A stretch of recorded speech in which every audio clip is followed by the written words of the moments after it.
من لا نبی بعدہ ولا رسالۃ بعدہ ولا نبوۃ بعدہ ولا کتاب بعدہ ولا امۃ بعدہ اما بعد فاعوذ باللہ من الشیطان الرجیم بسم اللہ الرحمن الرحیم واما بنعمت ربک فحدث صدق اللہ مولانا العظیم و صدق رسولہ النبی الکریم ونحن علی ذلک من الشاہدین والشاکرین والحمد للہ رب العالمین رب اشرح لی صدری ویسر لی امری واحلل عقدۃ من لسانی یفقہوا قولی رب زدنی علما فہما۔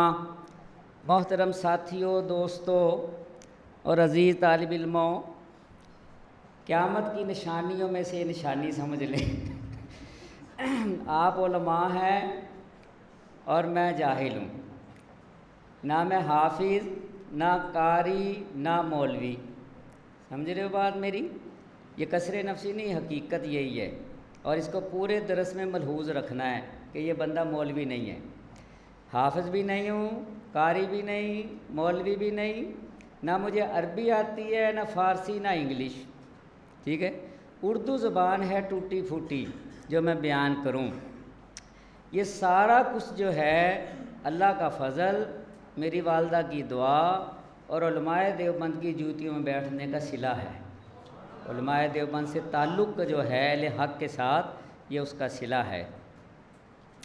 میری کتابیں آپ نے دیکھی ہوں گی ساری، تو وہ اکابر کی چیزیں جمع کرتا ہوں میں، تو میرے ذمے موضوع ہے علماء دیوبند کی خدمات یا علماء دیوبند کے حالات وغیرہ، تاریخ۔ ابھی مجھے ساتھی نے ایک نے کہا نہیں، ابو ایوب قادری صاحب بیان کر کے گئے ہیں دیوبندی بریلوی اختلاف کے بارے میں، مگر آپ نے تھوڑا سا اس کے اوپر بھی کچھ بیان کرنا ہے، اور یہ ہے کہ پس منظر کیا ہے اختلاف کا، یہ بیان کرنا ہے۔ دیکھیں، تقاریر تو گھمن صاحب کریں گے یا علماء کریں گے، میں تو ایک اپنا جو طریقہ ہے اس کے مطابق ہی بات کروں گا۔ 8-10 باتیں اگر ہوں، 2 باتیں تو آپ کو ضرور مفید ہوں گی اس میں سے۔ ہماری جو علم حدیث کی سند ہے، جب ہمارے استاد بخاری پڑھاتے ہیں نا، شیخ الحدیث حضرات، تو وہ اپنی سند کو 3 حصوں میں بیان کرتے ہیں۔ مولانا سرفراز خان صفدر رحمہ اللہ جب بخاری پڑھاتے، سبق شروع کراتے، ویسے بھی ہمارے ہر مدرسے کا یہ جسے کہ رواج ہے، تو طالب علموں کو اپنی سند کا بتاتے ہیں۔ اور سند کی حیثیت تو آپ کو پتہ ہے، جس نے مسلم اچھی طرح پڑھی ہے اور مقدمہ مسلم پڑھا ہے، اسے یہ پتہ ہوگا کہ اسناد کی کیا اہمیت ہے۔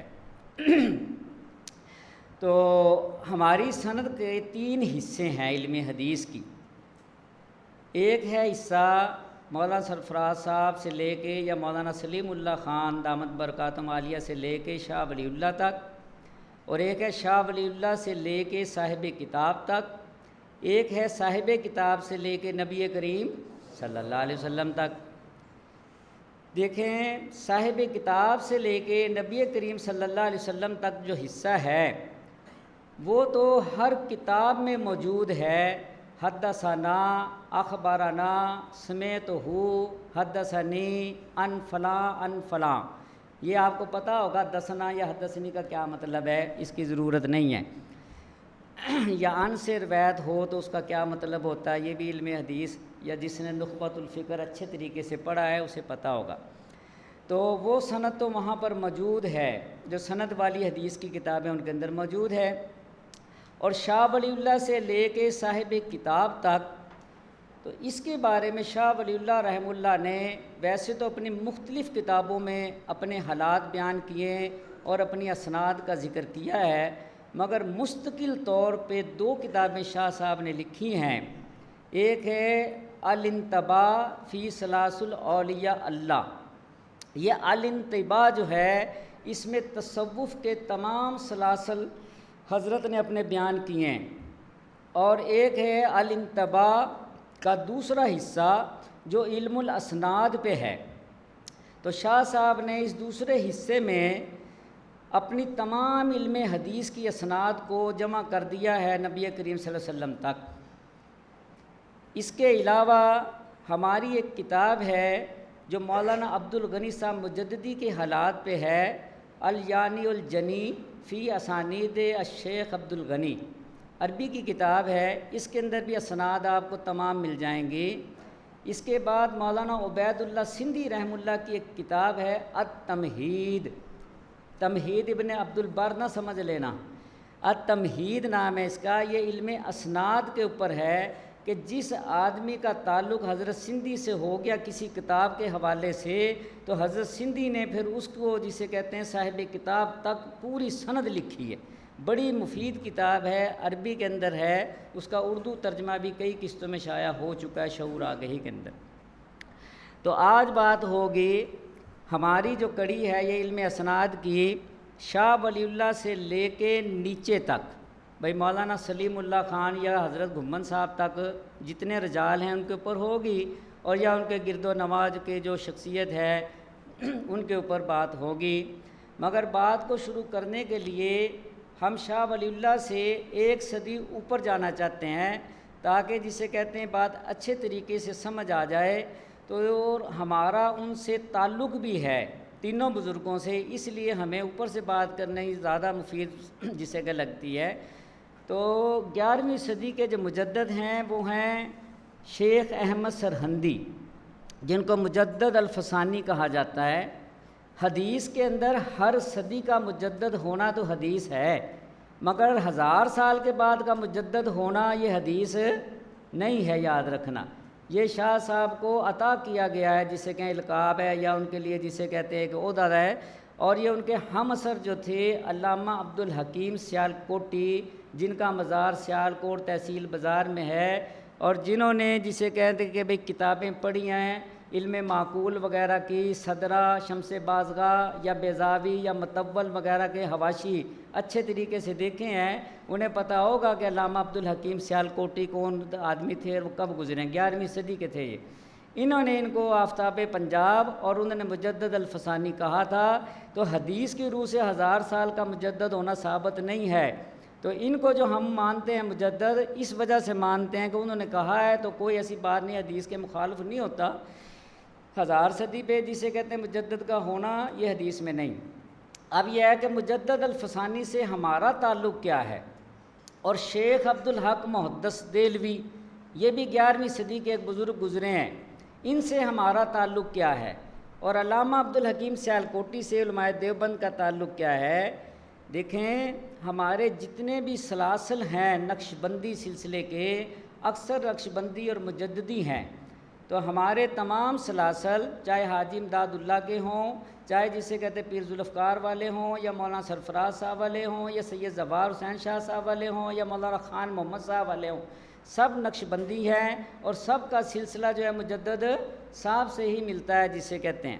اور علامہ عبد الحکیم سیالکوٹی کا اس طرح کہ جتنی معقولات کی کتابیں اور جتنی جسے کہتے ہیں فنون کی کتابیں ہیں، ان کے حواشی اکثر جو ہیں وہ علامہ عبد الحکیم سیالکوٹی کے ہیں۔ اور شیخ عبد الحق سے ہمارا اس طرح تعلق ہے کہ ہم جب مشکات پڑھتے ہیں، مشکات کا مقدمہ جو ہے وہ جو لگا ہوا ہے عربی کا، وہ کن کا ہے؟ شیخ عبد الحق محدث دہلوی کا ہے۔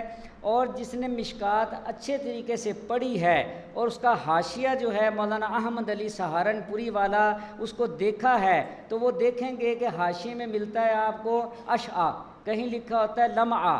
یہ لمعہ سے کیا مراد ہے، اشعا سے کیا مراد ہے؟ لمعہ سے مراد ہے لمعات التنقی شرح مشکات المصابیح، یہ شیخ عبد الحق محدث دہلوی کی ہے، مطبوعہ ہے عربی کی۔ اور اشعۃ اللمعات یہ بھی فارسی کی ایک عظیم شرح ہے مشکات کی، یہ شیخ عبد الحق محدث دہلوی کی ہے۔ اور ان کی مدارج النبوت سیرت کی مشہور کتاب ہے، اور تکمیل الایمان ان کی کتاب ہے جس کا ترجمہ ارشد مدنی صاحب نے کیا ہے۔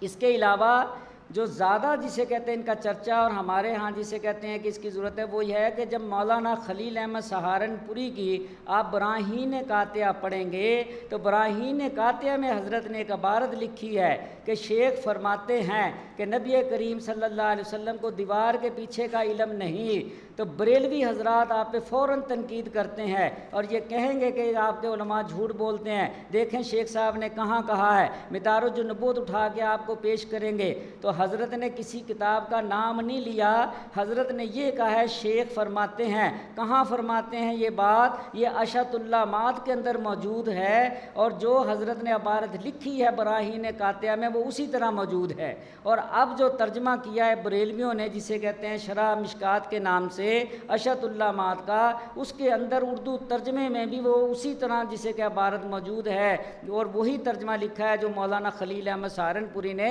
براہین قاطعہ کے اندر ذکر کیا ہے۔ تو ہمارے اکابر نے جھوٹ نہیں بولا، نہ شیخ صاحب کی طرف جسے کہ ویسی نسبت کی ہے۔ تمہاری غلط فہمی ہے کہ تمہیں صرف مدارج النبوت کا پتہ ہے، باقی کتابوں کا نہیں پتہ۔ تو شیخ عبدالحق محدث دہلوی، یہ بریلوی حضرات ان کو محقق علی الاطلاق کہتے ہیں، اور زیادہ جسے کہ رجحان شاہ صاحب ولی اللہ سے زیادہ ان کی طرف ان کا بنتا ہے۔ تو شیخ عبدالحق کو ہم بھی مانتے ہیں، ان کی کتاب مدارج النبوت کا ترجمہ ہم نے بھی کیا ہے، بلکہ شیخ کے اوپر سب سے تفصیلی کتاب ہمارے جسے کہ آدمی نے لکھی ہے پروفیسر خلیق احمد نظامی کی کتاب ہے حیات شیخ عبدالحق محدث دہلوی، وہ آپ دیکھ سکتے ہیں۔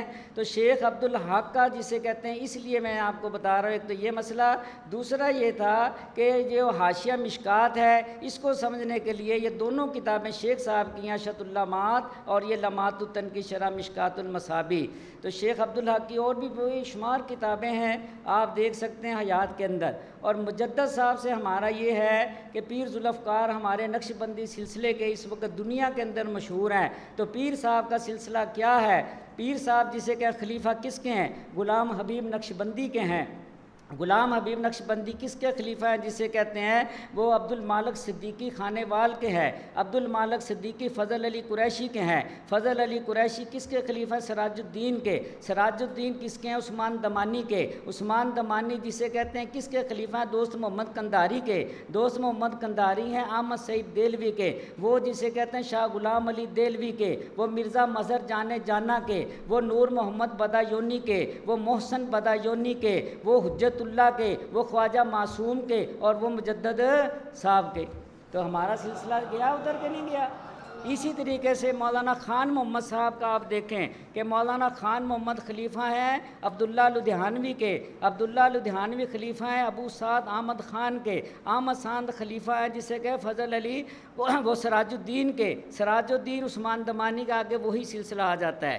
اسی طرح مولانا سرفراز خان صفدر کا ہے، وہ خلیفہ ہیں مولانا حسین علی کے۔ مولانا حسین علی خلیفہ ہے جسے کہتے ہیں عثمان دمانی کے۔ عثمان دمانی دوست محمد قندھاری کے آگے وہی سلسلہ ہے۔ اور ہمارا پھر ایک اور سلسلہ جسے کہتے ہیں دیوبند کا ہے، وہ ہے مفتی عزیز الرحمان فتاوی دارالعلوم دیوبند والے۔ ان کا سلسلہ ایسے ہے کہ مدینہ طیبہ میں ہیں سید آفتاب احمد، ان کے والد تھے جسے کہتے ہیں بدر عالم میرٹھی، جنہوں نے فیض الباری اور ترجمان السنہ لکھی ہے۔ مولانا بدر عالم میرٹھی تھے قاری اسحاق کے۔ قاری اسحاق تھے مفتی عزیز الرحمان کے۔ مفتی عزیز الرحمان تھے رفیع الدین کے۔ رفیع الدین خلیفہ تھے عبد الغنی صاحب مجددی کے۔ عبد الغنی مجددی خلیفہ تھے شاہ غلام علی کے۔ آگے پھر وہی سلسلہ ہے، ٹھیک ہے۔ یہ ہمارا جسے کہتے ہیں مجددی سلسلہ، یہ مشہور و معروف ہے۔ اور اسی طرح سید زوار حسین شاہ صاحب کراچی والے، وہ خلیفہ ہیں جسے کہ محمد سعید قریشی کے۔ وہ خلیفہ ہیں فضل علی قریشی کے۔ وہ خلیفہ ہیں جسے کہتے ہیں سراج الدین کے۔ آگے پھر وہی سلسلہ آگے آ جاتا ہے۔ تو ہمارے جسے کہ کتنے سلاسل ہیں نقش بندیوں کے، جو جسے کہتے ہیں کہ مجدد صاحب سے جسے کہتے ہیں ملتے ہیں۔ اور حاجی امداد اللہ مہاجر مکی کے 2 سلسلے نقش بندی جو ہیں آپ کے، وہ بھی مجدد صاحب ہی سے ہے۔ مثال کے طور پہ آپ کو پہلی خلافت حاجی امداد اللہ مہاجر مکی کو نصیر الدین دہلوی سے ہے۔ نصیر الدین دہلوی کون ہے؟ یہ شاہ رفیع الدین محدث دہلوی کے نواسے ہیں، شاہ اسحاق محدث دہلوی کے داماد ہیں۔ یہ ہیں جسے کہتے ہیں کہ بھئی شاہ آفاق کے۔ شاہ آفاق ہیں ضیاء اللہ کے۔ ضیاء اللہ ہیں جسے کہ زبیر کے۔ زبیر ہیں حجت اللہ کے۔ حجت اللہ ہیں جسے خواجہ معصوم کے، اور وہ اپنے والد مجدد صاحب کے۔ تو علماء دیوبند کا تعلق مجدد الفسانی سے بہت گہرا ہے۔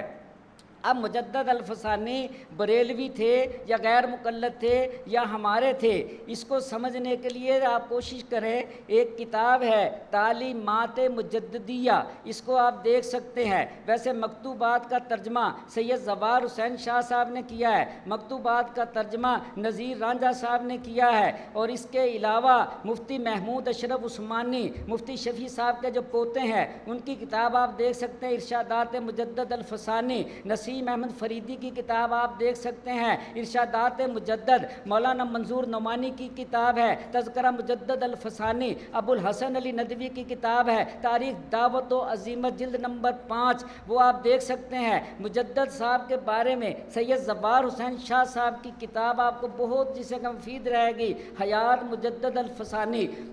تو مجدد صاحب سے ہمارا تعلق ہے، اور مجدد صاحب کو بریلویوں نے اپنا ثابت کرنے کے لیے ایک کتاب لکھی ہے مسلک امام ربانی، وہ بھی آپ دیکھ سکتے ہیں، محمد سعید کی ہے، جو داتا دربار کے کبھی خطیب ہوتے تھے۔ تو اب مجدد صاحب کیا تھے، ان کی شخصیت کیا تھی، یہ آپ کو ابو الحسن علی ندوی کی کتاب پڑھ کے پتہ لگے گا کہ ان کے افکار و خیالات ہمارے والے تھے یا کہ اہل بدعت والے تھے۔ تو اب شیخ عبدالحق محدث دہلوی کے حالات اور ان کے افکار و خیالات کیا تھے، وہ آپ حیات شیخ عبدالحق میں دیکھنا۔ علامہ عبدالحکیم سیالکوٹی کا میں نے بتا دیا ہے، ان کا تذکرہ علماء ہند کے اندر رحمان علی نے بڑا تفصیل سے کیا ہے، وہاں پر دیکھ لیں۔ تو اب 11ویں صدی کے بعد نمبر آتا ہے 12ویں صدی کا، جہاں سے ہماری علم حدیث کی سند کا تعلق ہے۔ تو 12ویں صدی کے مجدد، متفقہ مجدد شاہ ولی اللہ محدث دہلوی ہیں۔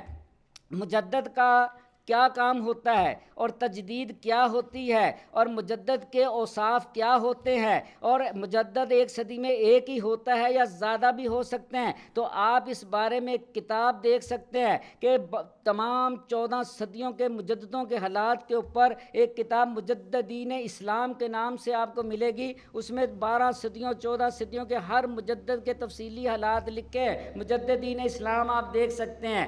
تو 12ویں صدی کے مجدد شاہ ولی اللہ محدث دہلوی ہیں۔ ہماری علم حدیث کی اسناد شاہ صاحب تک جاتی ہے۔ مثال کے طور پہ مولانا سلیم اللہ خان دامت برکاتہم عالیہ، یہ شاگرد ہیں شیخ العرب والعجم مولانا حسین احمد مدنی رحم اللہ کے۔ مولانا حسین احمد مدنی کس کے شاگرد ہیں؟ شیخ الہند مولانا محمود حسن کے۔ شیخ الہند کس کے شاگرد ہیں؟ مولانا محمد قاسم نانوتوی کے۔ مولانا قاسم نانوتوی شاگرد ہیں مولانا عبدالغنی صاحب مجددی کے۔ مولانا عبدالغنی صاحب مجددی شاگرد ہیں شاہ اسحاق محدث دہلوی کے۔ شاہ اسحاق محدث دہلوی شاگرد ہیں اپنے نانا شاہ عبدالعزیز صاحب محدث دہلوی کے۔ وہ شاگرد ہیں اپنے والد شاہ ولی اللہ محدث دہلوی رحمہم اللہ کے۔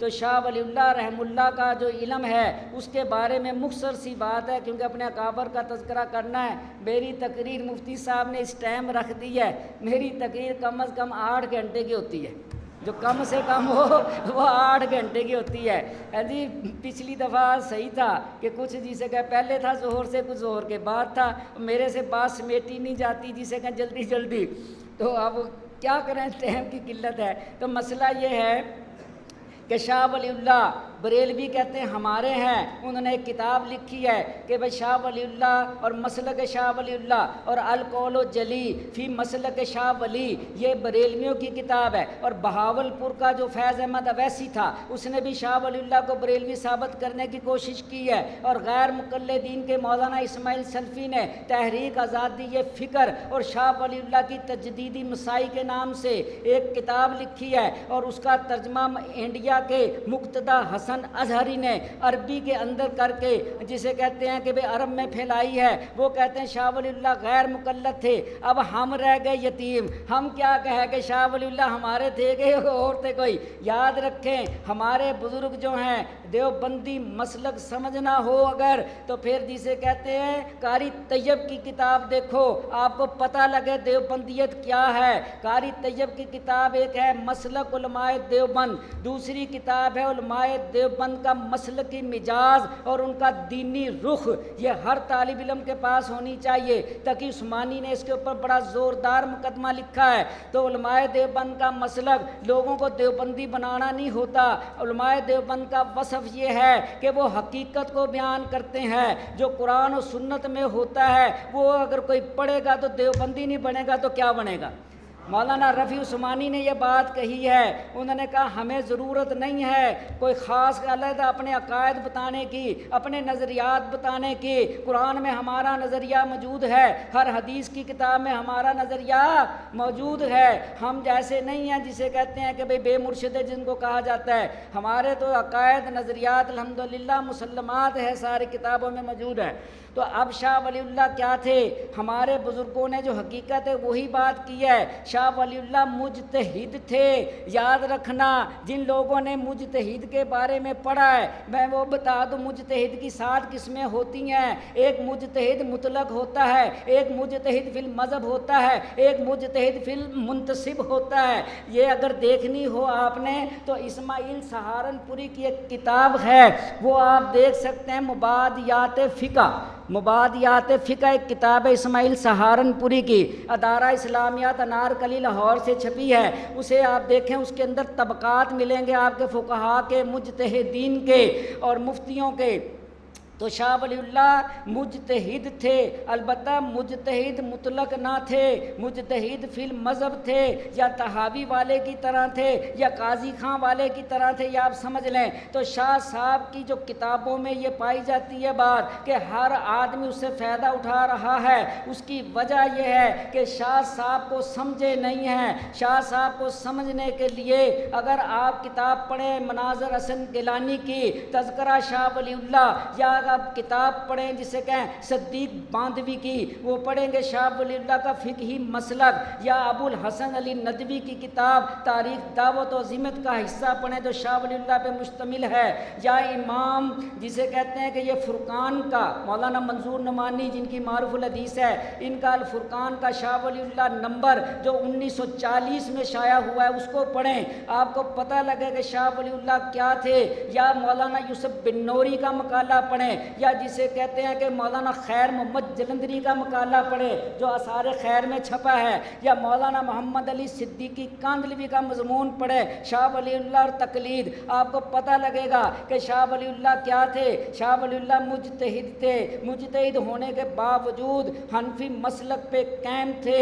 انہوں نے لکھا ہے اپنے حالات میں، فیوض الحرمین ان کی کتاب مشہور ہے، اس کے اندر لکھا ہے کہ میرا دل چاہتا تھا کہ میں آزادی اختیار کروں، چاروں مذہب سے آزاد ہو جاؤں، مگر مجھے بار بار رسول اللہ منع کرتے تھے کہ شاہ ولی اللہ کے ائمہ اربعہ سے خروج نہیں کرنا، ائمہ اربعہ کی فقہ سے خروج نہیں کرنا. کہتا دل میرا چاہتا تھا مگر مجھے بار بار یہی جسے کہ نصیحت کی گئی اور حضور صلی اللہ علیہ وسلم سے مجھے یہی ہدایت ملی کہ خروج نہیں کرنا، اس لیے وہ انہوں نے خروج نہیں کیا. جسے کہ وہ مقلد ہی تھے، مگر ایک مقلد عام ہوتا ہے، ایک جسے کہتے بڑے آدمی کی تقلید ہوتی ہے. یہ آپ کو تقی عثمانی کی کتاب پڑھ کے پتہ لگ جائے گا تقلید کی شرعی حیثیت.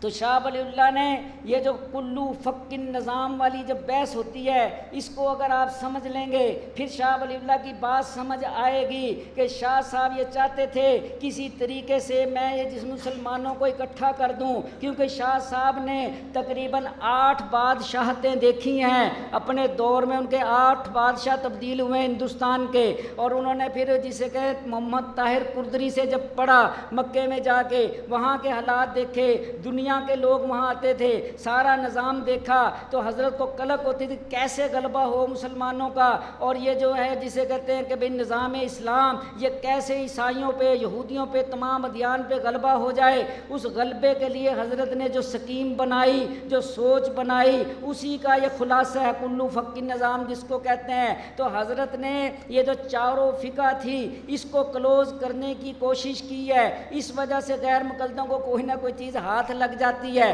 وہ بات یہ ہے کہ جسے کہتے ہیں شاہ ولی اللہ رحم اللہ کے ہاں یہ جو ہیں امام احمد بن حنبل ان کو وہ اہل ظواہر میں رکھتے ہیں. وہ ان کو مجتہدین کے طبقے میں نہیں رکھتے، جیسے بخاری مسلم ہے ایسے ہی امام احمد بن حنبل کو وہ سمجھتے ہیں، وہ کہتے ہیں ان کی کوئی انفرادیت نہیں ہے، اور مالکی مذہب کو شاہ ولی اللہ کوئی اہمیت نہیں دیتے، وہ کہتے ہیں اصل میں موطا ہے، اور ان کی فقہ جو ہے وہ یا تو حنفیوں سے جسے کہ مل جاتی ہے، کچھ مسائل میں شافیوں سے مل جاتی ہے، اور اکثر مسائل میں حنفی جو ہیں وہ ان کے مطابق چلتے ہیں، جسے کہتے ہیں مالکیوں کے مالکی حنفیوں کے مطابق چلتے ہیں۔ تو حضرت کہتے تھے کہ ان کا جو جسے کہ مذہب ہے وہ جسے کہ مختصر سا ہے، انتشار نہیں ہے اتنا، اور اس کو سیٹ کرنے میں آسانی ہے، اس لیے اس کو بھی انہوں نے نظر انداز کر دیا، اہمیت نہیں دی۔ تو شافی مذہب کو حضرت نے اہمیت دی ہے کیونکہ ان کے استاد شافی تھے، باپ ان کا حنفی تھا، حنفیت سے پڑھ کے گئے تھے، وہاں شافیوں سے پڑھنا پڑا، تو انہیں وہ ہوتا تھا یہ کیا مسئلہ ہے۔ تو محمد طاہر قردری جو تھے انہوں نے جسے کہتے ہیں پڑھایا تو وہ شافیت کا اثر تھا، تو اسی لیے انہوں نے لکھا ہے کہ میں عملاً حنفی ہوں اور درسن شافی ہوں، یہ حضرت کی تحریر ہے درسن۔ اب یہ ہے کہ انہوں نے اس کو کلوز کرنے کی کوشش کی ہے۔ دیکھیں امام جنہوں نے کتاب العلم کو پڑھا ہے یا امام شافعی کے اصول سے واقف ہیں، امام شافعی کے ہاں ایک قول قدیم ہوتا ہے، ایک قول جدید ہوتا ہے۔ جب وہ مصر میں تھے ان کا مذہب اور تھا، جب وہ مکے میں تھے ان کا مذہب اور تھا، اس لیے شاہ صاحب نے یہ کیا کہ جو حنفیت کے قریب پڑتا ہے اس کو لینے کی کوشش کی ہے، اور احناف کے اندر شاہ صاحب نے یہ طریقہ اختیار کیا ہے کہ ہمارے جس نے ہدایہ اچھی طرح پڑھی اسے پتہ ہے کہ کہیں ہمارا مذہب شیخین کے فتوے پہ ہے، کہیں صاحبین پہ ہوتا ہے، کہیں امام حنیفہ کے فتویٰ ہوتا ہے، کہیں امام زفر کا ہوتا ہے، کہیں نوح ابن مریم کا ہوتا ہے۔ اکثر تو صاحبین اور شیخین کی بحثیں چلتی ہیں، یہ بھی آپ وضاحت ہے۔ اگر فقہ میں شیخین ہو تو کیا مراد ہے، اگر حدیث میں شیخین ہو تو کیا مراد ہے، اس کو بھی طلباء کو ملحوظ رکھنا چاہیے۔ تو شاہ ولی اللہ رحمہ اللہ نے کوشش کی اپنی کتابوں میں، خاص کر البدور البازغہ میں، تفہیمات الہیہ میں، حجت اللہ البالغہ میں، مصفہ میں، ان کتابوں میں شاہ صاحب نے اس بات کی کوشش کی ہے کہ بھئی حنفیت کا وہ مسئلہ لے لوں جو کہیں نہ کہیں شافیوں کے قریب ہو، اور شافی کا وہ لے لوں جو حنفیوں کے قریب ہو، اور اس طرح یہ کلوز ہو سکتے ہیں۔ اس کی وجہ سے ایسی باتیں مل جاتی ہیں جو غیر مقلدوں کو فائدہ دیتی ہیں، اور اگر اس کی تہ میں آپ جائیں گے تو کوئی چیز بھی ایسی نہیں نکلے گی جو غیر مقلدوں کی تائید کرتی ہو۔ شاہ ولی اللہ کی مشہور کتاب حجت اللہ البالغہ، اس کے اندر انہوں نے خود لکھا ہے کہ بھئی ہندوستان والوں کے لیے اور اہل جسے کہتے ہیں نہروان والوں کے لیے اور یہ افغانستان کے علاقوں کے لیے تقلید واجب ہے ابو حنیفہ کی، یہ حجت اللہ میں لکھا ہے۔ اور عقد الجید فی احکام اجتہاد و تقلید کو آپ پڑھیں، الانصاف فی سبب اختلاف کو پڑھیں تو آپ کو پتہ لگے گا شاہ صاحب کا مذہب اور مسلک کیا ہے۔ جو صدیق باندھوی صاحب نے یہ جو کتاب لکھی ہے مسلک شاہ ولی اللہ، یہ بہترین کتاب ہے، مجلس نشریات اسلام کراچی سے چھپی ہے، یہ آپ جسے کہ دیکھ سکتے ہیں، بہترین کتاب ہے۔ اور یا پھر مولانا حفظ الرحمان سہاروی، یہ قصص القرآن والے اور اسلام کا اقتصادی نظام ہے جن کی کتاب، ان کی ایک کتاب ہے حفظ الرحمان لمذہب نعمان، یہ مذہب نعمان جو کتاب ہے ان کی، یہ شاہ ولی اللہ کے اقوال پہ مشتمل ہے ساری کی ساری، اور ایسی باتیں شاہ صاحب کی جن سے غیر مقلد فائدہ اٹھاتے ہیں ان کی توجیہ اور تفہیم بہت اچھے انداز میں کیا مولانا حفظ الرحمان سہاروی نے۔ تو شاہ صاحب حنفی تھے، غیر مقلد نہیں تھے، یاد رکھنا۔ اب رہ گیا بریلویوں والا مسئلہ۔ دیکھیں ہم تصوف کو مانتے ہیں، ہم تزکیہ سلوک کو مانتے ہیں، قادری، چشتی، نقشبندی، سہروردی، قلندری، تمام سلاسل کو علماء دیوبند مانتے ہیں، مگر ان کو سر پہ نہیں اٹھاتے، جہاں ان کا مقام اور مرتبہ ہے وہاں پر ہی رکھتے ہیں جسے کہتے ہیں۔ بریلویوں نے یہ کیا کہ وہ جو صوفیاء کی باتیں ہیں، جو جسے کہتے ہیں کہ اہل تصوف کی باتیں ہیں، وہ محدثین و فقہاء کے مقابلے میں اسٹیج پہ بیان کرنا شروع کر دی، جس کی وجہ سے فتنہ پیدا ہوا۔ تو شاہ ولی اللہ کی جو تصوف کی کتابیں ہیں، مثال کے طور پہ اصول اربع ان کی 4 کتابیں ہیں، الطاف القدس ہے، وہ لمحات ہے، سطعات ہے، ہمعات ہے، یہ شاہ صاحب کی تصوف کی ہے، اور شفاء العلیل ہے، انتباہ فی ثلاث الاولیاء اللہ ہے، انصاف العارفین ہے۔ یہ کتابیں اگر آپ دیکھیں تو شاہ صاحب کی یہ تصوف کے اوپر کتابیں ہیں، تصوف کو سمجھایا ہے۔ تو صوفیاء کی بعض باتیں بریلوی جسے کہ اٹھا لیتے ہیں، دوسرے ان کی معاصر الاجداد جو ہے کتاب، اس سے کچھ حوالے دیتے ہیں۔ وہ کیا ہے؟ جب ایک آدمی بڑی مصیبت میں مبتلا ہو، مستدرک حاکم جلد نمبر 3 کے اندر حدیث آتی ہے، وہ آپ دیکھ لیں، نبی کریم صلی اللہ علیہ وسلم کا فرمان ہے کہ جب آدمی 2 مصیبتوں میں پھنس جائے، جب مومن 2 مصیبتوں میں پھنس جائے تو چھوٹی کو اختیار کر لے۔ تو شاہ صاحب نے اپنے جو خاندان کی رسمیں تھی، رواج تھے، ان کو تھوڑا بہت ٹھیک کیا ہے، باقی وہ بڑے کام میں لگے ہوئے تھے۔ تو وہ تیجے کی باتیں یا کوئی چہلم کی باتیں یا کوئی برسی کی بات یا کسی بزرگ کے عرس کی بات وہ بریلوی ان کی کتابوں سے پیش کرتے ہیں۔ دیکھو جی شاہ صاحب دے دادا جی دا انج ہویا، انہاں دے باپ دا انج ہویا، اور بھائی بات یہ نہیں ہے، بات یہ ہے کہ شاہ صاحب نے جو کہا ہے وہ دیکھو۔ جب بدور الباز کا ہم پیش کرتے ہیں، ان کی خیر کثیر پیش کرتے ہیں، حجت اللہ پیش کرتے ہیں، تو کہہ دیتے ہیں یہ تحریف شدہ ہے۔ تو بھائی جس میں تحریف نہیں وہ تم بتا دو، ٹھیک ہے؟ تو شاہ صاحب سے ہی ہم پتہ کر لیتے ہیں شاہ صاحب کا نقطہ نظر کیا ہے۔ تو شاہ صاحب نہ تو غیر مقلد تھے، نہ اہل بدعت میں سے تھے۔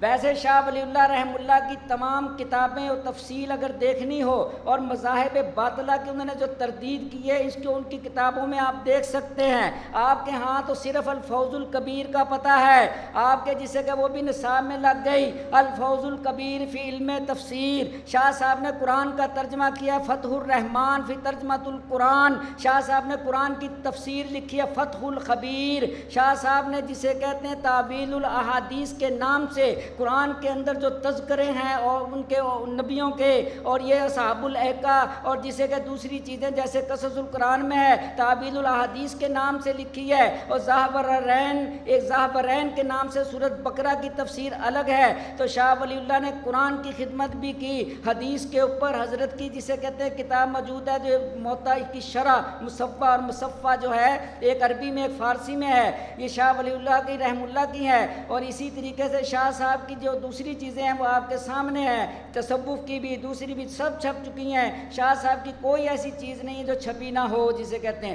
الحمدللہ علماء دیوبند ایسے ان کے وارث ہیں ان کے علوم کے کہ تمام چیزیں شاہ ولی اللہ رحم اللہ کی چھپ چکی ہیں، کوئی ایسی چیز نہیں ہے کہ نہ چھپی ہو۔ اور سب کا یہ جسے کہتے ہیں خصوصیت ہے کہ علماء دیوبند نے شائع کی ہیں۔ تو شاہ صاحب کی کتابوں کی تفصیل ابو الحسن علی ندوی نے بالکل تفصیلی طور پہ لکھا ہے۔ سب سے بڑا مضمون اس پوری کتاب میں تصانیف کے اوپر ہے شاہ ولی اللہ رحم اللہ کا، تو وہ آپ دیکھ سکتے ہیں۔ تو شاہ صاحب حنفی تھے اور علم حدیث کے ہماری سند کے جسے کہتے ہیں ایک جسے کہیں کہ شخصیت ہے۔ اب اس کے بعد جسے کہتے ہیں نمبر آتا ہے دیکھیں شاہ عبد العزیز کا۔ تو شاہ ولی اللہ کے 4 بیٹے تھے، ایک شاہ عبد العزیز تھے، ایک شاہ رفیع الدین تھے، ایک شاہ عبد القادر تھے، ایک شاہ عبد الغنی تھے۔ دیکھیں یہ عبد الغنی آپ کی تاریخ میں 2-3 آتے ہیں، اس کو خلط ملط نہ کرنا۔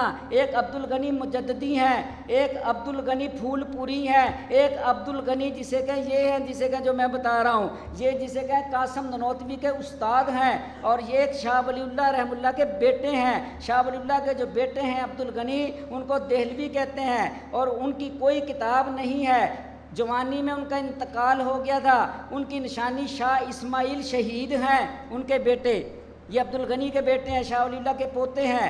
اب شاہ صاحب کے اوپر جسے کہ پھر شاہ عبد القادر ہیں، شاہ عبد القادر کے کوئی بیٹا نہیں تھا، ایک بیٹی تھی صرف، اور شاہ صاحب اکبری مسجد دہلی دہلی میں رہتے تھے، محلہ جسے کہتے ہیں مہندیاں میں جو مدرسہ ہے رحیمیہ ان کے باپ کا شاہ ولی اللہ کے، وہاں پر حضرت نہیں پڑھاتے تھے، حضرت اکبری مسجد میں رہتے تھے۔ شاہ رفیع الدین، شاہ عبد العزیز یہ وہاں پر پڑھاتے تھے۔ یہ جو بھائی تھے ان کے یہ شہر میں رہتے تھے دلی میں اکبری مسجد میں، وہیں قرآن کا ترجمہ کیا انہوں نے۔ تو ان کے صرف ایک بیٹی تھی، اور ان کی جو نشانی ہمارے پاس ہے وہ سوائے ترجمہ قرآن کے اور اس کے اوپر جو مختصر حاشیہ موضوع الفرقان، اس کے علاوہ علاوہ کوئی اور چیز ان کی نہیں ہے۔ ایک اور تفسیر ملتی ہے، تفسیر موضوع القرآن، وہ غیر مقلدوں نے بنائی ہے اور وہ ان کی طرف ویسی منسوب کی ہے، وہ شاہ عبد القادر کی نہیں ہے، یاد رکھنا، جو شیخ غلام علی عین سند نے شائع کی ہے لاہور سے۔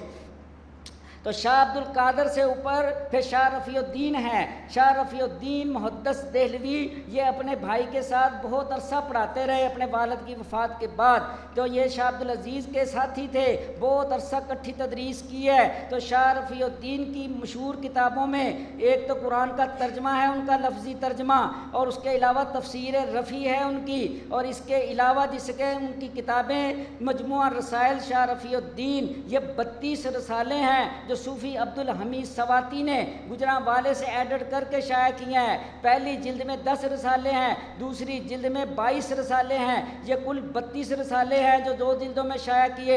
اس کے علاوہ اسرار المحبہ ہے، تکمیل الاذہان ہے، رسالہ دانش مندی ہے، قیامت نامہ ہے جس کو علامت قیامت بھی کہتے ہیں، عقد الانامل ہے، یہ جو انگلیوں پہ گنتی گنی جاتی ہے۔ اس کے علاوہ ان کی مشہور کتاب میں دمغ الباطل ہے جس کو الفیض بالحق کہتے ہیں، یہ مسئلہ وحدت الوجود و وحدت الشہود پہ ہے، یہ بھی بڑی مشہور و معروف کتاب ہے جو 800 صفحے کی ہے۔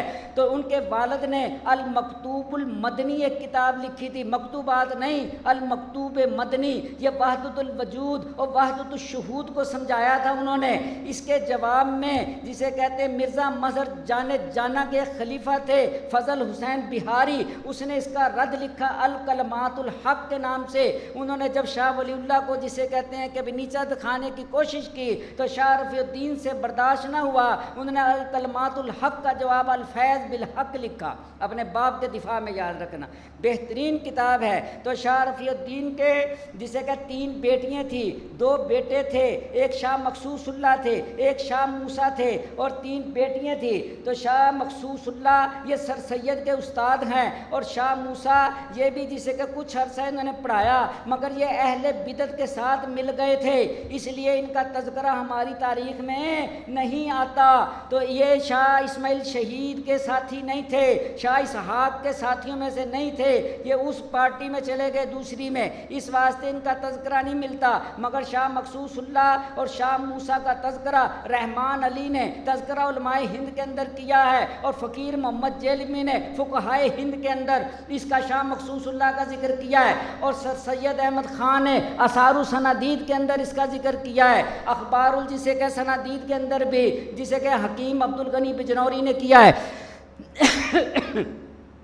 تو شاہ جسے کہتے ہیں کہ بھئی رفیع الدین کے بعد پھر آتا ہے نمبر شاہ عبدالعزیز کا، جو ہماری سند کے حصہ ہے۔ شاہ عبدالعزیز محدث دہلوی شاہ ولی اللہ کے جانشین بنے، یہ پکے حنفی تھے، اور انہوں نے اپنے دادا اور والد کے علوم کو جسے کہتے ہیں محفوظ کیا اور پھیلایا۔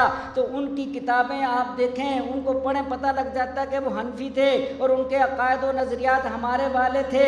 اگر کسی نے فتح العزیز کو دیکھا ہے، اصل تفسیر عزیزی جس کو کہتے ہیں، تفسیر عزیزی حکیم مصطفیٰ بجنوری کا ترجمہ ہے، یہ حکیم مصطفیٰ بجنوری تھانوی صاحب کے خلیفہ تھے، انہوں نے تفسیر عزیزی کا ترجمہ کیا جس کو تفسیر عزیزی کہتے ہیں، اصل فتح العزیز ہے اس کا نام۔ یہ پارہ 29واں ہے، پارہ 30واں ہے، پہلا پارہ ہے، دوسرے پارے کے 3 رکوع ہیں صرف۔ تو تفسیر عزیزی شاہ عبدالعزیز کا بڑا کارنامہ ہے۔ علامہ انور شاہ کشمیری کا قول ہے، معرف انور شاہ کے اندر یہ بات لکھی ہے کہ بھئی اگر تفسیر عزیزی مکمل ہو جاتی تو قرآن کو سمجھنے کے لیے کسی اور کتاب کی ضرورت نہیں تھی۔ تو تفسیر عزیزی ان کا ایک بڑا کارنامہ ہے، فتاویٰ جسے کہ عزیزیہ ان کا کارنامہ ہے، تحفہ اثنا عشریہ ان کی بہترین کتاب ہے، بستان المحدثین جس کا ترجمہ عبدالسمیع دیوبندی نے کیا ہے، شیخ الہند کے شاگرد تھے، ابو داؤد پڑھایا کرتے تھے دیوبند میں۔ تو مولانا عبدالسمیع دیوبندی نے یہ بستان المحدثین کا ترجمہ کیا ہے۔ بستان المحدثین کیا ہے، اس کی خصوصیت آپ کو بتاؤں۔ یہ جو موطا آپ پڑھتے ہیں، موتین، یہ موطا جو امام مالک کا پڑھتے ہیں، اس کے 17 نسخے ہیں جسے کہتے ہیں دنیا میں، اور ہر نسخے کے اندر کوئی نہ کوئی فرق ضرور ہے۔ تو شاہ عبدالعزیز نے بستان المحدثین کے اندر اس کے اوپر تفصیلی روشنی ڈالی ہے کہ ہر موطے میں کیا فرق ہے، کتنی کتنی روایتیں ہیں اور یہ فرق کہاں کہاں آیا ہے، یہ شاہ عبد العزیز نے اس کتاب کے اندر بڑی تفصیل سے کلام کیا ہے۔ اور یہ جو عبدالسمیع دیوبندی ہیں، یہ جامع مسجد دارالعلوم دیوبند کی جو مرکزی مسجد ہے دیوبند کی، اس کے جو بانی تھے عبدالخالق، یہ ان کے بیٹے ہیں۔ اور بلال اصغر جو دیوبند کا سفیر ہے اس وقت، یہ اس کے ابا جی ہیں جسے کہتے ہیں عبدالسمیع دیوبندی۔ اور ان کا ایک لطیفہ مشہور ہے، وہ حدیث جو مسلسل کلاتی ہے، کہتے ہیں کہ وہ ایک حدیث آتی ہے ابو داؤد کے اندر، سال ہر سال دیوبند میں ابو داؤد پڑھاتے تھے، تو وہ جو حدیث ہے کہ عورتیں جہنم میں زیادہ جائیں گی، اس کی وجہ لکھی ہے کہ وہ اپنے خامدوں کی نافرمان ہوتی ہیں، ہے نا یہ حدیث؟ تو کہتے ہیں جب یہ حدیث آتی ہے ابو داؤد میں تو وہ اس کو پریکٹیکل کر کے دکھاتے، طلباء کو کہتے بھائی میں بتاتا ہوں عورتیں کیسی نافرمان ہوتی ہیں، تو کہتے ایسے بیٹھ جاتے پھر ایسے کر کے، ٹھیک ہے، ایسے بیٹھ جاتے، ان کے بیٹے مجھے سنا رہے تھے پوتے ان کے، کہتے ایسے کر لیتے تو وہ اپنی بات بتاتے، کہتے میں کہتا ارے عبدالاحد کی اماں، عبدالاحد بیٹے کا نام تھا ان کے، تو کہتے میں کہتا ارے عبدالاحد کی اماں، تو کہتی کیا ہے، کیا کیڑے پڑ گئے، کیا مصیبت پڑ گئی تیرے پہ، عبدالاحد کی اماں، عبدالاحد کی اماں کہہ رہا ہے کیا ہو گیا تجھے؟ تو کہتے ہیں بھائی یہ ایسے نافرمان ہوتی ہیں سمجھ رہے بات کو؟ تو اگر انہیں کوئی ضرورت ہوتی تو وہ آواز پہلے ہندوستان میں رواج تھا، تو یہ بیٹے کا نام لے کے کہتے تھے، تو وہ کہتے ہیں جب بھی میں کہتا ہے ریا عبد کی اماں، مجھے 10 باتیں سناتی آگے سے کہ بھائی یہ ہوتی ہے نافرمانی تو یہ عبدالسمیع دیوبندی بڑے مشہور بزرگ تھے، شیخ الہند کے خاص شاگرد تھے، ساری عمر دیوبند میں پڑھایا انہوں نے۔ اچھا، تو ایک شاہ عبد العزیز کی کتاب ہے عزیز الاقتباس، ایک ہے سید الشہادتین، اور ایک ان کی مشہور کتاب ہے وہ ہر طالب علم کو لینی چاہیے، وہ ہے فوائد الجامعہ بر اجالا نافع۔ یہ اجالا نافع جو کتاب ہے یہ اصول حدیث کی ہے، اور شاہ صاحب تک جب تمہاری سند چلی گئی سیاہ ستہ کی، تو سیاہ ستہ کی تمام اسناد شاہ عبد العزیز نے اپنے سے لے کے صاحب کتاب تک پہنچائی ہیں، پورے سیاہ ستہ کی اسناد اس کتاب کے اندر، اور اصول حدیث کی بہترین کتاب ہے، اور اس کو 4 چاند لگائے ہیں عبد الحکیم صاحب نے، یہ عبد العلیم صاحب جو عبد الحلیم چشتی، یہ جو دار جامعۃ الرشید میں اور بنوری ٹاؤن میں ہوتے ہیں، اور عبد الرشید نعمانی کے بھائی ہیں جو تخصص کراتے ہیں، ان کی کتاب ہے فوائد الجامعہ بر اجالا نافع۔ یہ کوئی 600-700 صفحے کی کتاب ہے، نور محمد نے اس کو شائع کیا تھا اور اب کراچی سے دوبارہ چھپی ہے۔ اتنی بہترین کتاب ہے کہ آپ کو جسے کہتے ہیں رجال کے بارے میں، اصول حدیث کے بارے میں ہزاروں جسے کہتے ہیں کہ کتابیں پڑھ کے بھی ایسی معلومات نہیں ملے گی جیسی کہ اس کتاب میں انہوں نے جمع کی ہے مولانا نے۔ تو شاہ عبد العزیز محدث دہلوی کا مختصر تذکرہ، اور اگر تفصیل دیکھنی ہو تو سریا ڈار نے، ایک غیر مقلد ہے یہ سریا ڈار، اس نے PhD کا جو مقالہ لکھا ہے وہ شاہ عبد العزیز حیات اور شخصیات کے نام سے، اور خدمات اور کارنامے، انہوں نے ایک PhD کا مقالہ لکھا ہے، اسے PhD کی ڈگری ملی ہے اس کے اوپر، اور اس مقالے کو گورنمنٹ کا جو ادارہ ہے، ادارہ ثقافت اسلامیہ کلب روڈ لاہور سے وہ مقالہ چھپ چکا ہے۔ شاہ عبد العزیز اور ان کے خاندان پہ تفصیلی معلومات اس میں آپ کو ملیں گی۔ تو شاہ عبد العزیز کے بیٹا نہیں تھا، 3 بیٹیاں تھیں ان کے، ایک بیٹی جو تھی وہ عبد الحی بڑھانوی کے گھر تھی، اور ایک بیٹی محمد افضل کے گھر تھی، اور ایک بیٹی پلہت میں بھی آئی ہوئی تھی۔ تو یہ عبد الحی بھی ہماری تاریخ میں 3 آتے ہیں، یاد رکھنا۔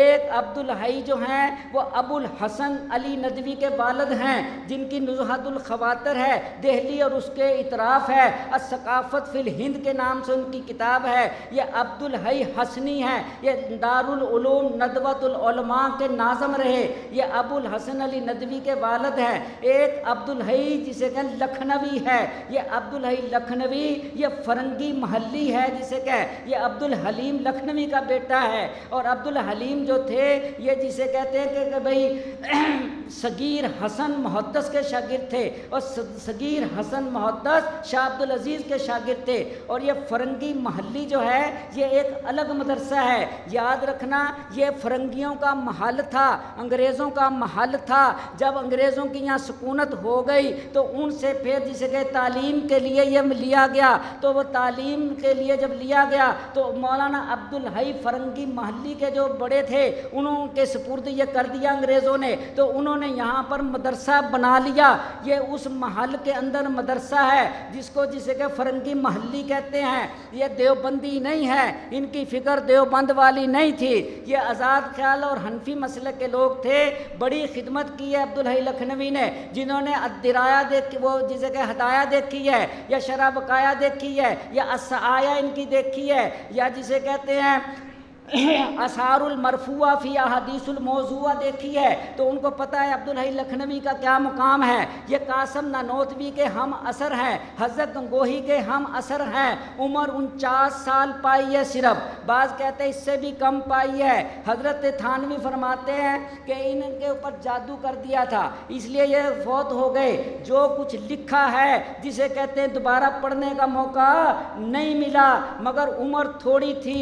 مگر یہ ان کو بحر العلوم کہتے ہیں. ان کی کوئی کتاب آپ پڑھ لے آپ کو پتہ لگے گا کہ ان کو ویسے یہ جسے کہ عطا نہیں کیا گیا نام بحر العلوم کا, واقعی وہ بحر العلوم تھے. تو عبد الحی لکھنوی اور ہے, عبد الحی حسنی اور ہے, اور عبد الحی بڑھانوی اور ہے. یہ عبد الحی بڑھانوی شاہ عبد العزیز کا داماد ہے, اور یہ بڑھانا, جھنجانا, چوسانا, یہ جسے کہ یہ ہم وزن ہے سارے نام. تو یہ بڑھانا کے تھے. تو بڑھانا کے ان کے بیٹے تھے عبد القیوم بڑھانوی. یاد رکھنا یہ عبد القیوم بڑھانوی دوسری بیوی میں سے ہیں, شاہ عبد العزیز کے نواسے نہیں ہیں. بعض غیر مقلدوں نے یہ لکھا ہے کہ یہ عبد العزیز کے نواسے تھے, بالکل غلط ہے. یہ دوسری بیوی میں سے تھے, شاہ عبد العزیز کے نواسے نہیں ہیں. تو یہ ان کے جسے کہ بیٹے ہیں عبد القیوم بڑھانوی. اور یہ عبد القیوم بڑھانوی ساری زندگی بھوپال میں رہے ہیں, اور عبد القیوم بڑھانوی کا شاگرد تھا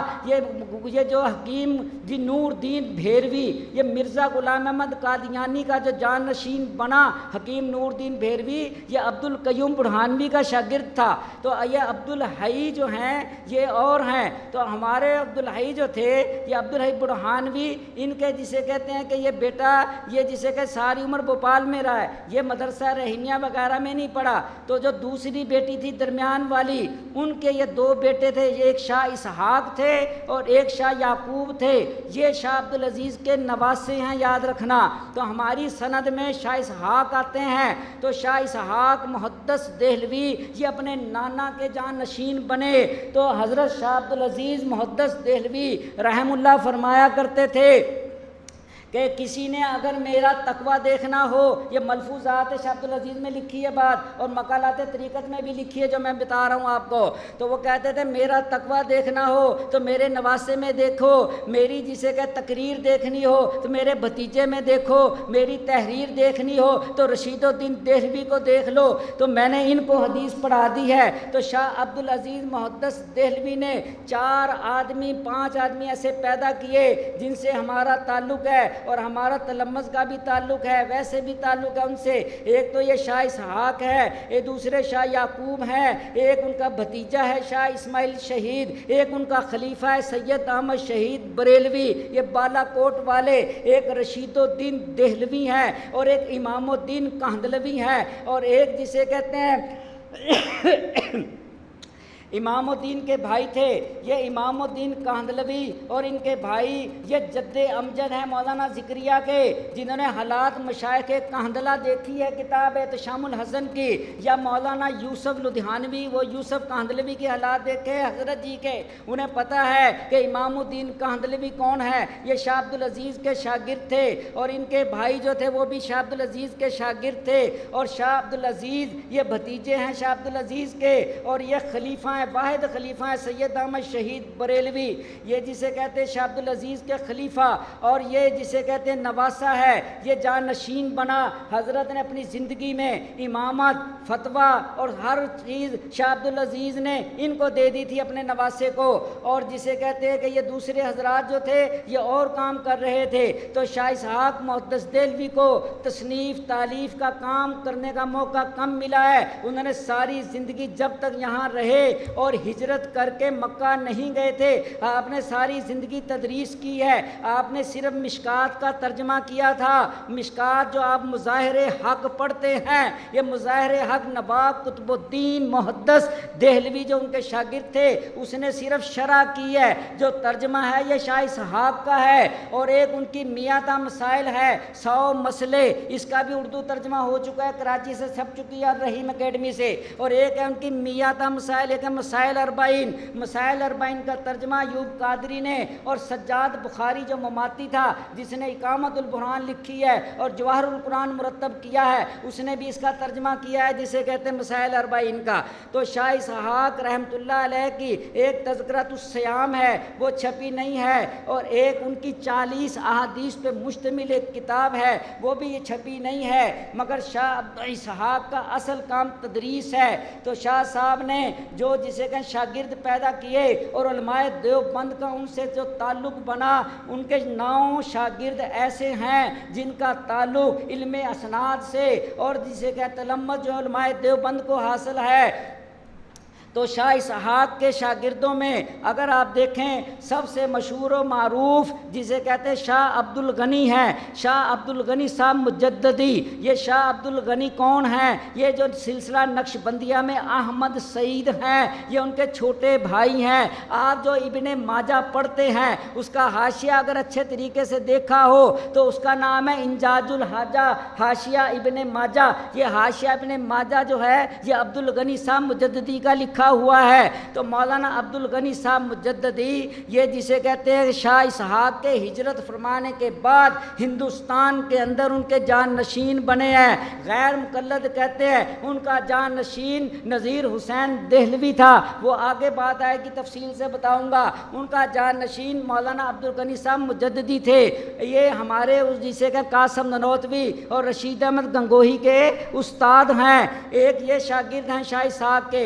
دوسرے بڑے شاگردوں میں مولانا احمد علی سہارنپوری ہیں۔ مولانا احمد علی سہارنپوری کون ہیں؟ قاسم ننوتوی کے استاد ہیں۔ جب انہوں نے یہ بخاری جو تم پڑھتے ہو اس کا حاشیہ جو ہے یہ احمد علی سہارنپوری کا ہے، ترمذی جو تم پڑھتے ہو اس کا حاشیہ احمد علی سہارنپوری کا ہے، جو تم نے مشکات پڑھی ہے اس کا حاشیہ احمد علی سہارنپوری کا ہے۔ ایک ان کا فتاویٰ ہے، ایک ان کی الدلیل القوی فی ترک القراءۃ المقتدی، ایک ان کی کتاب قراءۃ خلف الامام پہ ہے، ایک ان کا فتاویٰ میلاد ہے۔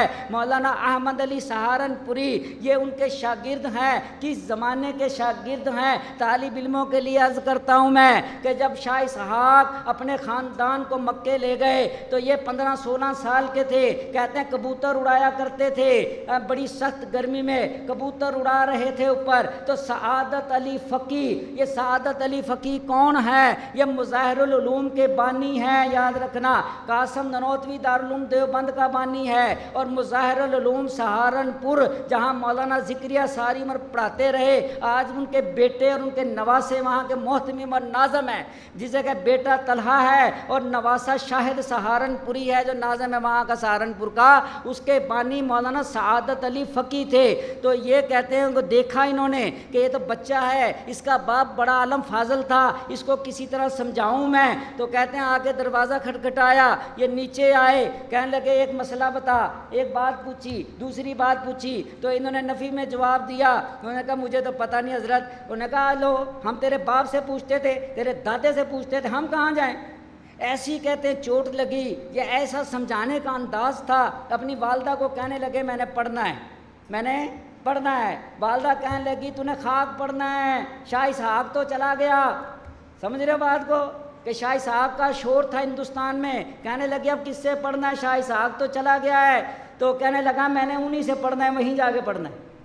تو ماں نے جتنا خرچہ دیا لے لیا، باقی محنت کرتے گئے اور خرچہ بناتے گئے اور مکے پہنچ گئے، ٹھیک ہے۔ اور مکے جا کے انہوں نے جو پڑھا ہے ان کی سوانح آپ پڑھ کے دیکھیں کہ جتنی بخاری صبح کو پڑھنی ہوتی تھی استاد کے سامنے رات کو ساری رات بیٹھ کے لکھتے تھے، فوٹو اسٹیٹیں نہیں تھی اس زمانے میں، ہاتھ سے لکھتے تھے ساری بخاری اور پھر جا کے استاد کے سامنے شاہی صاحب کے سامنے پڑھتے تھے۔ تو یہ بخاری اس طرح آئی ہے ہمارے ہندوستان میں۔ پھر آ کے انہوں نے ایک یہاں سے پریس کیمپ کیا اور قاسم نانوتوی کو اس کے تصحیح کے لیے رکھا کہ میرا معاون بنے گا، میرا شاگرد۔ اس طرح یہ بخاری اور یہ ترمذی اور یہ جسے کہ مشکات وغیرہ ہمارے ہاں آئی ہے۔ تو شاہ اسحاق سے پڑھ کے آئے اور یہاں ہندوستان میں آ کے پھر مظاہر العلوم جیسے مدرسے میں پڑھایا، سمجھ رہے ہو، جوانی میں پڑھا انہوں نے۔ تو یہ شاہ اسحاق کے کیا ہیں؟ شاگرد ہیں۔ ہمارے تیسرے حاجی امداد اللہ مہاجر مکی، حاجی امداد اللہ مہاجر مکی کا نام امداد حسین تھا۔ فرماتے ہیں جب میں شاہ اسحاق کے پاس گیا، انہوں نے میرا نام لکھا جب رجسٹر میں، تو میں نے امداد حسین بتایا تو انہوں نے کہا آج سے تو امداد اللہ ہے۔ تو کہتے ہیں شاہ اسحاق نے میرا نام امداد اللہ کر دیا۔ تو حضرت نے شاہ اسحاق سے چند چیزیں پڑھی ہیں۔ تو پھر ایک ان کے شاگرد مولانا جسے کہتے ہیں نواب قطب الدین محدث دہلوی مظاہر حق والے، ایک ان کے شاگرد مولانا شیخ محمد تھانوی ہیں۔ یہ شیخ محمد تھانوی کون ہیں؟ جن آپ نے جو نسائی پڑھی ہے، نسائی 2 ہیں اس وقت، درسی نسائی 2 ہیں، ایک H M Saeed and company کی ہے، اس کا حاشیہ مولانا اشفاق الرحمان کاندھلوی کا ہے، اور ایک جسے کہیں جو دوسری ہے وہ نور محمد کی ہے، اس کا حاشیہ شیخ محمد تھانوی کا ہے۔ تو یہ شیخ محمد تھانوی بھی کس کے شاگرد ہیں؟ شاہ اسحاق محدث دہلوی کے۔ اور علم السیغہ کا جو مصنف ہے عنایت احمد کاکوری، یہ کس کا شاگرد ہے؟ شاہ اسحاق محدث دہلوی کا۔ تو شاہ اسحاق محدث دہلوی رحم اللہ کے ایک شاگرد مولانا مظہر نانوتوی ہیں۔ مولانا مظہر نانوتوی کون ہیں؟ یہ یاد رکھنا، یہ نانوتا کا خاندان بڑا مشہور و معروف ہے۔ نانوتا دارالعلوم دیوبند سے 17 کلومیٹر ہے۔ میں نے دیکھا ہے مولانا ملمول علی نانوتوی اور مولانا یعقوب نانوتوی اور یہ بڑے بڑے نانوتا کے جو علماء ہیں، اللہ نے بڑے علماء پیدا کیے ہیں۔ تو مولانا احسن نانوتوی، مظہر نانوتوی، منیر نانوتوی، یہ تینوں سگے بھائی ہیں، یاد رکھنا۔ منیر نانوتوی دارالعلوم دیوبند کا صدر مدرس ہے، اور یہ مظہر نانوتوی مظاہر العلوم کا صدر مدرس اور شیخ الحدیث ہے۔ اور جب مدرسے کی جسے کہ نشاط ثانیہ ہونے لگی تو مولانا احمد علی سہارنپوری نے کہا اپنے نام سے مدرسے کا نام مظاہر العلوم کرو۔ تو یہ مظاہر العلوم جو نام بنا یہ مظہر نانوتوی کی وجہ سے بنا۔ تو مولانا احسن نانوتوی کون ہے؟ احسن نانوتوی اگر آپ نے کنز الدقائق اچھے طریقے سے پڑھی ہے تو آپ کو پتہ ہے اس کا حاشیہ احسن نانوتوی کا ہے۔ اگر اردو ترجمہ دیکھا ہے احسن المسائل تو وہ جسے کہتے ہیں ان کا احسن نانوتوی کا ہے۔ حجت اللہ البالغہ، ازالۃ الخفا، قرۃ العینین، اور اگر آپ نے در مختار دیکھی ہے اور اس کا ترجمہ غایۃ الاوتار دیکھا ہے تو آپ کو پتہ ہوگا احسن نانوتوی کون ہے۔ وہ مولانا حسن نانوتوی نے ترجمہ کیا ہے۔ تو مولانا حسن نانوتوی یہ قاسم نانوتوی سے عمر میں بڑے تھے، یہ ساری عمر بریلی میں رہے، بریلی کے اندر مدرسہ مصباح تہذیب کے محتمم تھے۔ اور ان کا قصہ جب دیوبندی بریلوی اختلاف آپ سمجھیں گے آپ کو پتہ لگے گا کہ نقی علی خان جو تھا احمد رضا کا باپ، ان کے ساتھ اس کی کیسے جسے کہ چپکلش ہوئی، اور فتنہ یہ کیسے جسے کہتے ہیں کہ پیدا ہوا، اور تحذیر الناس کیسے لکھی گئی۔ تو ہمارے شاہ اسحاق کے شاگردوں میں ہمارے بزرگوں کا بتا دیا میں نے آپ کو۔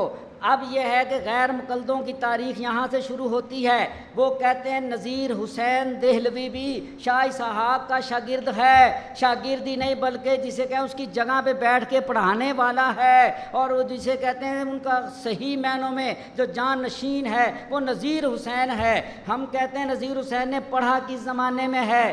دیکھیں نذیر حسین نے جب یہ دعویٰ کیا کہ میں ان کا جان نشین ہوں، اس زمانے میں قاری عبد الرحمن پانی پتی یہ بھی شاگرد ہیں اور شیخ الہند کے استاد ہیں، انہوں نے فوراً کشف الحجاب جسے کہ لکھی ہے اور پوچھا کہ تو کس زمانے میں پڑھا ہے، تو اپنی سند پیش کر۔ جب انہوں نے اپنی سند پیش کی تو سند کے اندر یہ جملہ لکھا تھا کہ سماعتن نا کہ قراءتن، سمجھ رہے ہو بات کو؟ کہ قراءتن میرا شاگرد نہیں ہے، سماعتن ہے۔ سماعتن کا مطلب کیا ہوتا ہے کہ میرے درس میں آ کے بیٹھ جایا کرتا تھا کبھی کبھار، اور سند نہیں دی تھی۔ ان کا سفر پڑے آپ شاہ اسحاق کا، جب شاہ اسحاق اپنے بیوی بچوں کو خاندان کو لے کے چلے ہیں ہجرت کے لیے، تو ساری دلی ان کے پیچھے جا رہی تھی، جہاں بھی حضرت قیام کرتے دنیا ہی دنیا تھی۔ بادشاہ بھی ملنے کے لیے آیا ان کو کہ کیا ہو گیا ہے، جسے کہتے ہیں آپ دلی کو چھوڑ جا رہے ہیں، تو جب بھی جاتے تو لوگ ان کو کہتے حضرت اپنا جان نشین کس کو بنایا ہے، حضرت اپنا جان نشین کس کو بنایا ہے، ہمیں کس کے سپرد کر رہے ہیں۔ لوگ روئی جاتے تھے اور یہ بار بار آپ سے استدعا کرتے تھے کہ حضرت ہم تو پھر رہ گئے، ہم کس کے سپرد کیا ہے، تو حضرت خاموش رہتے تھے۔ تو جب حضرت ٹونک کے قریب پہنچے تو والی ٹونک سے یا دوسرے لوگوں نے جب کلکتہ قریب آنے کو ہوا تو حضرت کو بہت لوگوں نے کہا، تو سب یہ ساتھ ساتھ تھے ان کے شاگرد الوداع کرنے کے لیے، تو وہاں پر جب زیادہ زور ہوا تو حضرت نے فرمایا میں نے حدیث پڑھا دی ہے قطب الدین کو، میں نے حدیث پڑھا دی ہے عبد الغنی کو۔ سمجھ رہے ہو بات؟ نذیر حسین کا اس تقریر میں نام نہیں ہے، حضرت نے کہا میں نے پڑھا دی ہے حدیث عبد الغنی کو، جس کے شاگرد بنے ہیں قاسم نانوتوی اور گنگوئی، اور میں نے پڑھا دی ہے جسے کہ قطب الدین کو، ان سے رابطہ کر لینا۔ تو پھر جب سندیں تبرکن جو سند ہوتی ہے اعتراف سنا کے، اعتراف کی بحث جانتے ہو؟ اعتراف بس تم نے پڑھی نخبۃ الفکر ہے مولوی، کیا بتائیں آپ کو۔ دیکھو یہ شافی ہے ابن حجر اسقلانی، 8ویں صدی کا ہے۔ اگر آپ فقہ حنفی کو سمجھنا چاہتے ہیں، آپ ایسے مرکز میں بیٹھے ہیں، آپ یہ سمجھیں بات کو، بات چل پڑی ہے نخبۃ الفکر سے۔ عام اصول جو ہوتے ہیں یہ شوافہ کے یا جسے کہ محدثین کے یا اہل ظواہر کے وہ اور ہیں، اور فقہ حنفی کے اصول اور ہیں۔ اگر فقہ حنفی کے اصول سے واقفیت نہیں ہوگی، اصول فقہ سے اچھی طرح واقفیت نہیں ہوگی، آپ مناظرہ نہیں کر سکتے۔